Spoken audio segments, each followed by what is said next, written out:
Yo, sup, NY3 again, and we're gonna be going over some more tech engines that Dragoonity has access to. Today we're gonna be going over the Gandora FTK for Dragoonities. Now, as a disclaimer, this combo is not my own.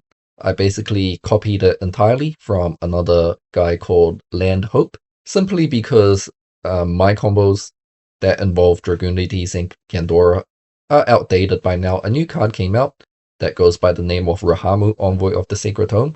And yeah, Landhope made the combo before me. His combo seemed pretty optimal. It's a one-card combo with a couple of discards, of course, and he even makes Crystal Wing on the 5th summon to play around hand traps. So there's not much I could say apart from just present his combo card for card.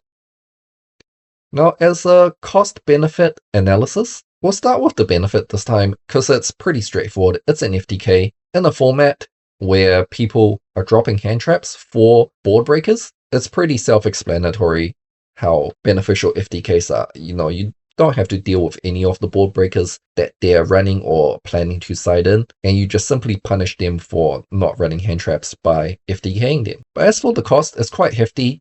It's a total of 9 cards. We have 4 in the main deck and 5 in the extra deck. Now, as I've said in episode 1, the 2026unity series, to play a conventional Dragoonity game, we need at least about 12 cards in the extra deck with 3 flex spots. Now, to use 5 for an FTK is basically destroying most of our capabilities of playing a conventional Dragoonity game. So you can't just run the FTK and then you get hand trapped and then you pivot from the FTK to a pretty decent board. That is pretty difficult with 5 cards in the extra deck dedicated to the FTK. On top of that, we need 4 cards in the main deck. Now, all of these are hard bricks, so it's not like the previous video with the Red Eyes 4 cards. All 4 of those cards were just meh subpar cards. Here, all 4 cards are hard bricks. But the cards are as follows. Earthbound Great Alliance Walker, any Earthbound Immortal, Gandora X, the win condition, 7th Tachyon, Trishula, Icy Imprisonment, the contact fusion, Galaxy Photon Dragon, the OG 107, Rahamu, Envoy of the Sacred Tome, and Sayuja Skull Dread.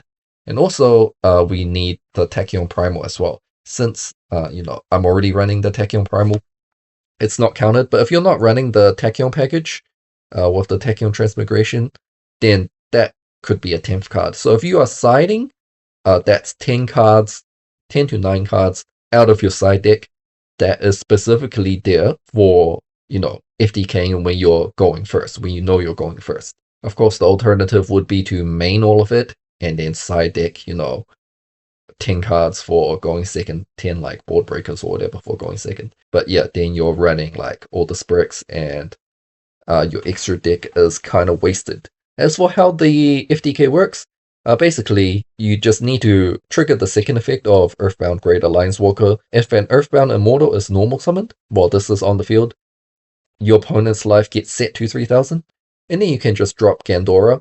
When this is normal or special summon from the hand, you can nuke the board and then deal damage equal to the highest attack monster that you blew up. So, since their life is set to 3000, you just Gandora. As long as you have a 3000 attack or higher monster that you blew up with Gandora, you win. Now, of course, to summon Gandora from the hand, we're going to be using Sayuja's 3 material effect, which summons 1 from hand. Now, the more difficult thing is summoning the Earthbound Immortal. It has to be normal summoned from your hand. Now, the old combos that I used to do, Dragoonity, Gandora, FTK, involve this card, Earthbound Prison. It's the other Earthbound field spell, the not good one. Basically, what this says is during your main phase, you get an additional normal summon of an Earthbound monster. So the old combo involved Ancient Fury, searching for it, blowing up our field spell and searching for it, and we access Ancient Fury through Dragoonity Grisame, the level 3 tuner, which was really awkward because we have to run a level 3 tuner to access a level 7 synchro in a predominantly level 6, 8, and 10 synchro deck, as well as, we have to tribute 2 for the Earthbound Immortal. But the new guy, Rahamu, it's a generic link too, and it says once when this link summon monster is face up on the field, you can normal summon one level 5 or higher monster without tributing. So the new way of doing it is very streamlined. Can just do it with 2 less bodies on the field, basically, because you don't need cost for tribute summoning. And also it has another effect. During your main phase, you can immediately after this effect resolves, normal summon 1 level 5 or higher dark monster. So it has the additional normal summon and the cost of tribute summoning all rolled in one card. The only drawback is Rahamu is a fairy, not a dragon. So you won't be able to use your Remus second effect to summon itself from the graveyard throughout this combo, because that does dragon lock you. But that is the only thing in the whole deck that dragon locks you, so it's still easily achievable. Now, as for these 9 cards, the only one that would make sense to main is the Trishula Icy Imprisonment. It is pretty decent. I would side it against any aircraft, but it's completely fine to main, because it does banish a Tempest from your deck. If you contact fuse any 3 dragons, you can banish a Tempest from your deck, which gets a search. It's not bad. The rest are only there for the FTK. Gandora X and 7th Tachyon are just hard bricks. If you draw them, as a neg1. Were Kocha Raska, it could be any Earthbound Immortal. I just chose the Wing Beast one, because, you know, you can discard it off like a Gatorg or something. You have like a tiny bit of synergy that will probably never come up. Asilipiscu is also Wing Beast. But basically, that doesn't make any difference which Earthbound Immortal you actually run. And the Lions Walker is the only one, it's the only brick that screws up your whole entire combo if you draw it. Because you need this either in your deck or banished. If you draw it, I guess you can discard it, then banish it with like one of your own Bastiles or something. But generally, drawing this screws up your combo. Now, if we were to say main deck the whole engine, yeah, the hard part is going to be the extra deck. We basically have to cut the entire link climbing out. We probably have to cut all of the rank 8 engine out as well. And I guess I guess the second Snake Eyes, because we're not doing rank 8 plays anymore. Yeah, I think that would be how we do the extra deck. For the main deck, we don't need the Tachyon Transmigration anymore, because we're searching 7th Tachyon instead. As for the other 3 spots, I mean, you could just run more, because we don't want to draw the Lions Walker. But we kind of also want to run less, because we need to see our 1-card combo. But yeah, we'll just roll with this for now, and yeah, see you at the combo. So the combo is going to be a Remus 3 discard combo. So the last card in your hand can be an Ash for like a 4 loss or something. But yeah, here goes. So first up, Remus for Ravine,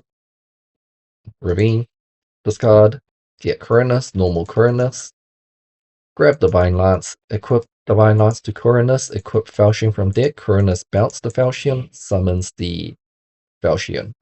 And then Synchro for Gatorg, add Zephyros, discard the Zephyros. Next up, banish the Falchion, equip Phalanx, special Phalanx, and we're going to make a 5th summon Crystal Wing here. Then we're going to bounce the Ravine, Zephyros, take 400, activate Ravine, discard, get Legatus, special Legatus, and then we're going to overlay for Galaxy Photon Dragon. So this is basically Dragluxion, but it doesn't also summon like a Harbinger on top. It just searches the Tachyon Primal. And then it's an Exceed monster, so we can just go ahead and summon the Tachyon Primal. And we're going to be searching 7th Tachyon. Next, we're going to turn Galaxy Photon Dragon and Tachyon Primal, since they're both dragons, into Romulus. Romulus on summon search Divine Wind. Activate Divine Wind. Add Coronus from grave, summon Coronus from hand, equip Kus from deck, summon the Kus, and then Synchro into Batra, equip 4.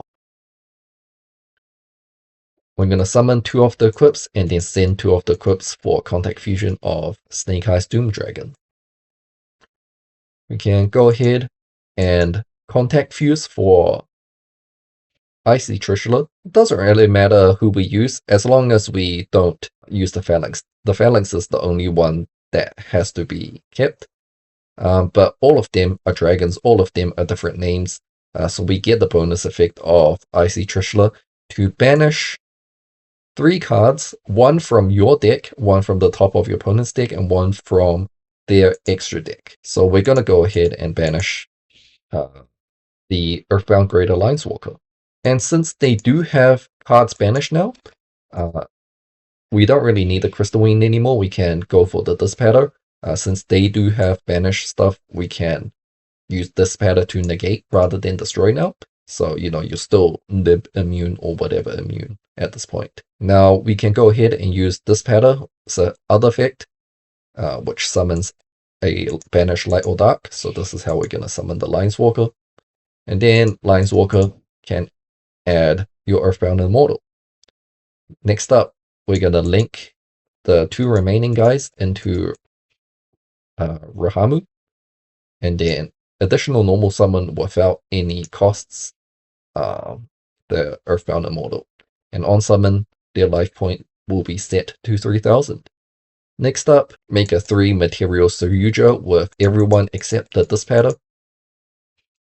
We have to make the Soyuja first because 7th Tachyon will lock us to exceed after we activate it. So this has to be the very last thing that we do. 7th Tachyon, reveal 107. We can add a level 8 dragon, so we're going to add Gandora X. And Soyuja, 3 material effect to summon it from hand. And we also return one from the 7th Tachyon. And then Gandora just nukes the field and burn for 3/5, which should be game.